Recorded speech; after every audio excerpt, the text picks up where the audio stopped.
मॅडमनी सुंदर असं गाणं म्हटलेलं आहे की कशाला आळशाला पाहूया. आणि सर्वांनी त्या गाण्याने तुम्ही ठरवून गेला. 12:30ची वेळ आहे. मला वाटतं प्रत्येकाला भूक लागलेली. तरी देखील काम करते. शेवटचं आपण लग्नात वगैरे गेल्यावर शेवटच्या पंक्तीत बसताना तशी माझी स्थिती झाली.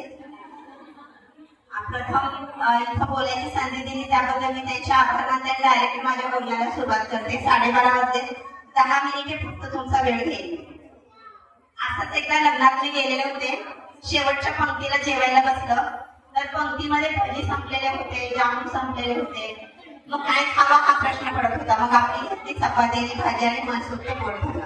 आता तुम्हालाही तेच करावं लागणार आहे, कारण पंक्तीतले सर्वजण बोलून गेलेले तिथं आणि शेवटचा घास आपल्याला घालायचा आणि तोच खरं पोट भरतं का हायजीन असतं, ते पौष्टिक असतं आणि तेच पौष्टिक देण्याचा प्रयत्न मी या ठिकाणी करणार आहे.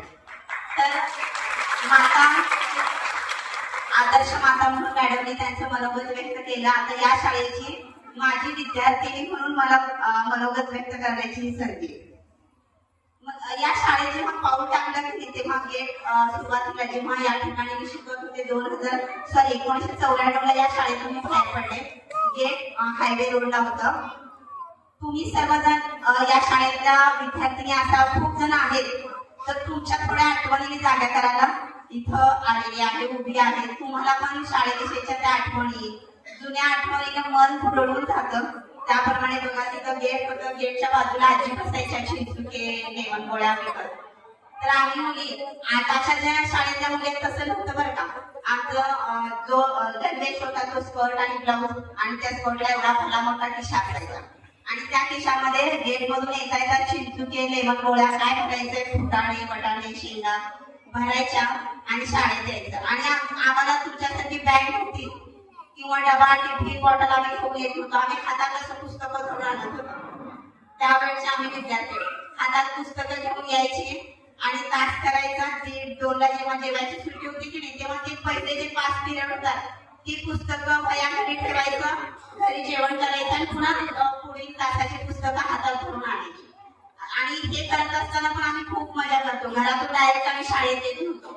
तर घरातून शाळेत येत असताना वाटेत कोणत्या मैत्रिणीची घरं लागतात की नाही, मग एका मैत्रिणीच्या घरी जायचं, तिला बोलवायचं, मग दुसऱ्या मैत्रिणीच्या घरी जायचं, तिला बोलवायचं. असं करत करत आमची फलटण शाळेला यायची. सुट्टी सुद्धा तोच प्रोग्राम. पुन्हा मध्ये सुट्टी झाली की ती फलटण तशीच एकेकीला सोडत शेवटच्या घरी जायचं, जेवण करायचं, परत शाळेत यायचं. हे आमचं शिक्षण म्हणजे 1968 ते 86च्या धोरणाचे आम्ही विद्यार्थी. आणि तेव्हा शैक्षणिक धोरण कसं होतं, पाठांतरावर होतं. मग ते अरट्टा म्हणल्यासारखं हुकमपट्टी. 5वीला इंग्रजी आले, इंग्रजी विषय 5वीला ABCD पासून सुरुवात. मग स्पेलिंग पाठ करायचे. आणि त्यावेळेचे जे शिक्षक आहेत ते आजही आठवतात. त्यांची जी अध्यापन पद्धती होती खूप सुंदर, खूप छान. म्हणजे कुठेही आणि त्या काळी आम्हाला असं मन भटकायला काही साधनं नव्हती. TV नाही, मोबाईल नाही, काही नाही. फक्त शाळा आहे की शाळा. मग शाळा बुडवण्याचा प्रयत्नच येत नव्हता. कारण मनोरंजनाचं साधन कोणतं असेल तर ते काय होतं, शाळा. कारण शाळेत सगळ्या मैत्रिणी भेटायच्या, खेळायला मिळायचं. कारण घरी गेल्यावर पुन्हा खेळण्यावर बंधन होती. मुलींनी जास्त बाहेर खेळायचं नाही असं बंधन होतं. म्हणून आम्ही शाळेत मनसोक्त खेळून घ्यायचो. आठवल्या सर्वांना या गोष्टी. तर इतकं सुंदर शाळेचं जीवन होतं. आज येताना सुद्धा ही शाळा बघत असताना आपोआप मला सर्व आठवणी जाग्या होत होत्या. अनेक मैत्रिणी या शाळेतल्या आठवत होत्या, अनेक सर इथं आठवत होते. तर मला जे शिकवले त्यापैकी एकही सर आता इथं कुठलेच नाहीये. तर जंगाले सर होते, गुप्ता मॅडम होते, जाधव सर होते आणि आता जे शाळेचे मुख्याध्यापक आहेत नितीन अवताडे, तो माझा क्लासमेट आहे. म्हणजे माझ्या बॅचचा विद्यार्थी आहे तो. आणि आम्ही क्लासमेट आहे, ते आता मुख्याध्यापक आहेत तिथं हायस्कूलचे. अवताडे सरांचा मुलगा. म्हणजे हे जे आमचं वातावरण होतं की खूप छान होतं मुलांच्या वाढ आणि विकासासाठी. पण आता सध्या जे वातावरण आहे की नाही, ते तंत्रयुगाचं वातावरण आहे ना, ते अनेक विद्यार्थी भरकटत आहे आणि त्या विद्यार्थ्यांना सावरण्याचं काम मात्र तुम्ही माता पालकांवर आहे.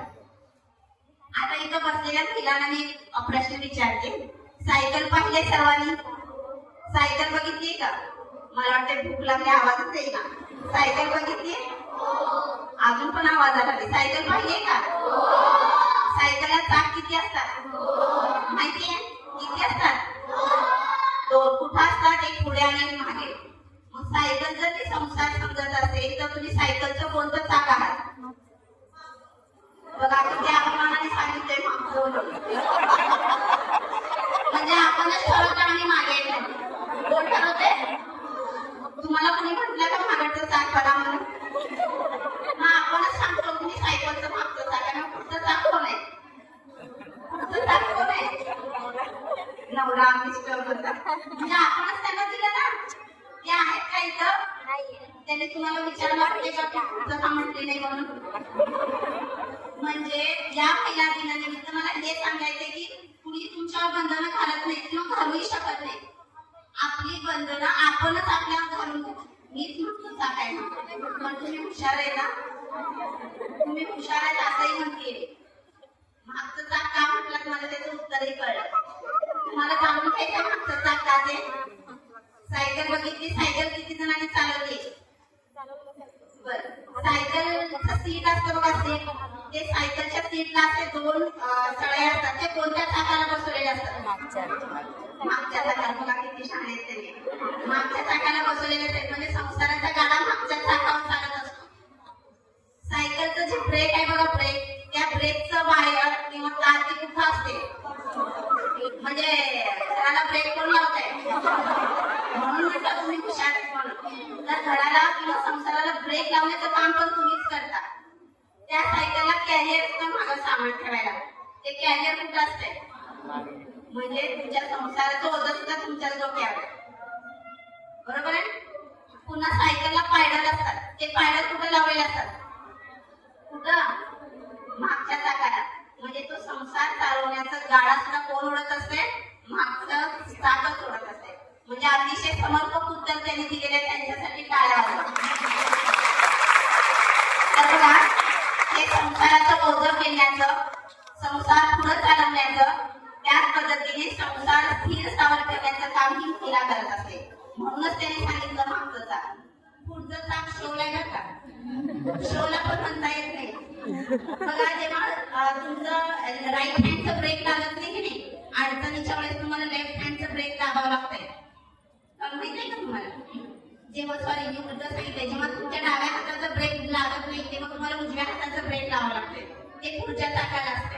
म्हणजे जेव्हा तुमची गाडी डगमगत असते की नाही, तेव्हा तुमच्या गाडीला ब्रेक लावण्याचं काम कोण करत असतं? पुढचं चाक करत असतं. मग तुम्ही त्याला बंधनं म्हणता. बंधनं नाहीये तर तुम्ही कुठंतरी आपला संसार डगमगू नये मग शेवटचा पर्याय म्हणून ते पुढचं चाक असते. म्हणजे तुमच्या आपल्या संसाराला ब्रेक लावण्याचं काम ते करत असतं.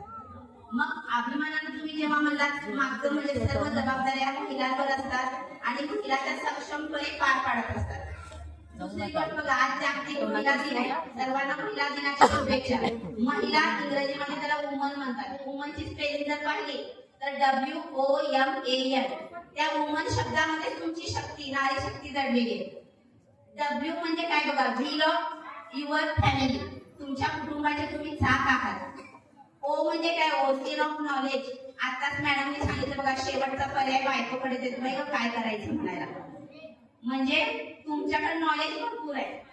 ज्ञानाचं महासागर आहात तुम्ही. आणि एन जर पाहिलं तर मिरर ऑफ युअर चिल्ड्रन.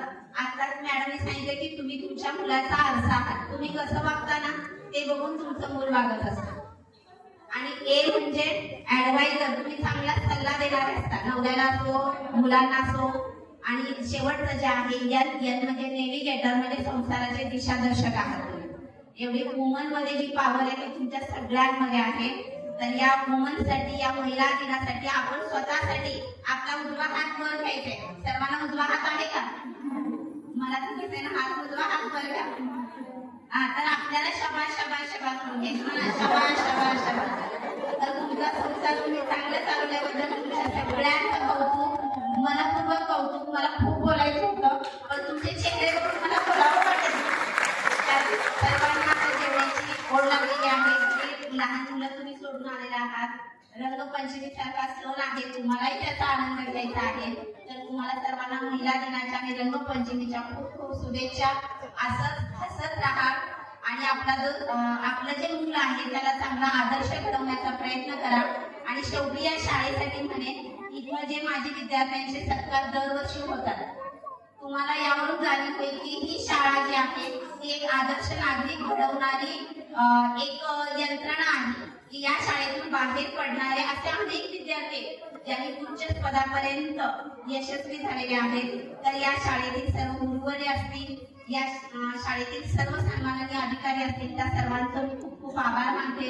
आमच्यासारख्या विद्यार्थ्यांना पुन्हा या शाळेत बोलून आमच्या आठवणी तुम्ही जागा केला आणि आज मी इथं जेवढ्या आत्मविश्वासाने जी बोलते त्यामागे सुद्धा या शाळेचा आणि शाळेतील गुरुजनांचाच वाटा आहे. कारण या शाळेत इयत्ता 5वी पासून 10वी पर्यंत मी दरवर्षी भाषण करायचे आणि तेव्हापासून माझं जे बोलणं आहे, माझा जो आत्मविश्वास आहे, यामागे ही शाळाच आहे. तर मला इथपर्यंत पोहोचवण्याचं जर कोणतं यंत्रणा असेल तर ही शाळाच आहे. आणि दुसरी महत्वाची गोष्ट, इंग्लिश मिडियमला शिकवला, CBSE ला घातलं तरच माझा मुलगा हुशार होतो हे डोक्यातनं काढून टाका. मराठी शाळाच हे देश घडवणार आहे. मराठी शाळाच जपल्या पाहिजे. मराठी शाळेतून मातृभाषेतून घेतलेलं ज्ञानच मुलांना प्रगतीच्या पथावर नेणार आहे. त्यामुळे तुमची सर्व मुलं मराठी शाळेत घाला, जिल्हा परिषद शाळेत घाला, हायस्कूलला पुढची मर्जी पण मराठी मातृभाषेतून शिकवा. मराठी आपली मातृभाषा आहे याचा अभिमान प्रत्येकाला असला पाहिजे. पुन्हा एकदा या सर्व शाळेतील शिक्षकांचे मी मनपूर्वक आभार मानते आणि माझं छोटंसं बोलणं या ठिकाणी थांबवते. धन्यवाद मॅडम. आजचा सगळ्यांचा शेवटचा कार्यक्रम माझ्याकडे आले.